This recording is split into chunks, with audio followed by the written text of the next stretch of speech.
Hello there, and welcome to the channel. Yes, we're still in Cielo Grande Park, and it's such a lovely day today. We're very lucky to be here. I want to read a little bit from a historian. I usually choose from either fiction writers or poets, but today, because John's birthday is coming up, and the rest of this week is all about John. It's John this week. So John was a history teacher, and he loved history. He loved reading history. And one of my favorite historians is a woman named Sarah Vowell.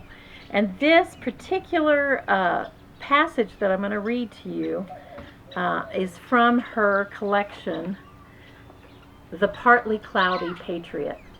And the essay is titled, "God Will Give You Blood to Drink in a Souvenir Shot Glass."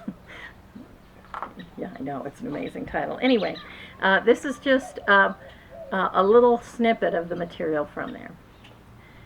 The historical periods I like to learn about aren't so much costume dramas as slasher flicks. The French Revolution is a favorite because it features the beloved plot of carnage in service of democracy.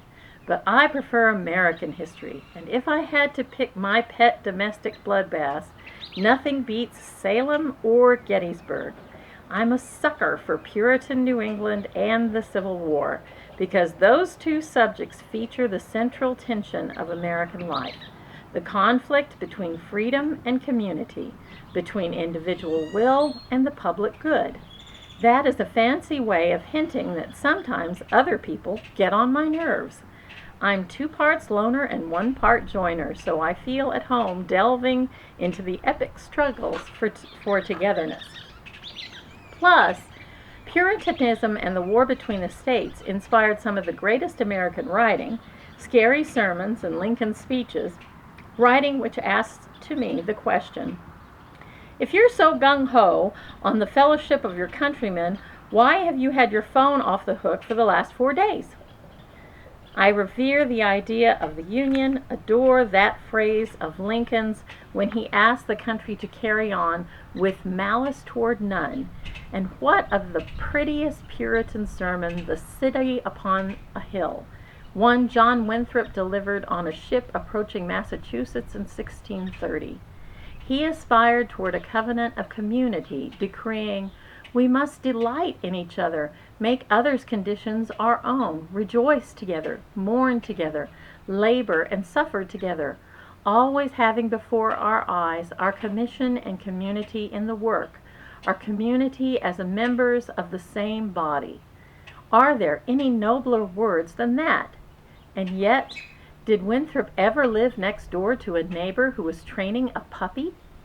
Would he have been so keen on us suffering together if he had just awoken to screams of, "Naughty, naughty, no, no"? The most bizarre episode in Puritan history is the Salem witch trials. 20 innocent people were executed in Salem during the witchcraft hysteria of 1692, which is horrifying, yet manages to make for a surprisingly nice weekend getaway. I went up on one Saturday, ate dinner in sight of the customs house where the Salem native Nathaniel Hawthorne began the Scarlet Letter, then got up for Sunday breakfast at the coffee house where the Sons of Liberty plotted the Revolution in 1776. Salem boasts everything you would want from a trip down American memory lane, from information to anxious giggles.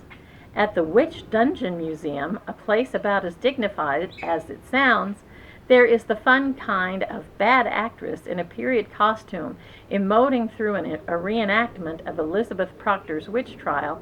I am not a witch, I am innocent. There's a colorful old guy walking tour guide named Bob, who must not be a member of the Chamber of Commerce because he says things like, "They hung dogs for being witches. That's how stupid these people were." There are freaky talking mannequins in the Salem Witch Museum that recite the Lord's Prayer, and while they do resemble shrunken apples that nevertheless help the visitor understand how hard it must have been for the condemned to say the line about forgiving those who trespass against us. There's an old cemetery so archetypal it looks as though a child has drawn it as a decoration for Halloween.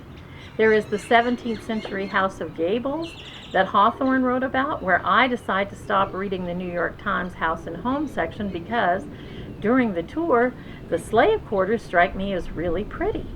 And there are a few yellowing historical documents to look at in the Peabody Essex Museum so that I don't feel like a total cheeseball, even though I just bought a whiskey glass emblazoned with a little yellow highway sign with a silhouette of a hag on a broomstick that says Witch Xing. On July 19, 1692, a woman named Sarah Good stood on the gallows and answered the minister, making a last-ditch effort to get her to confess to witchcraft.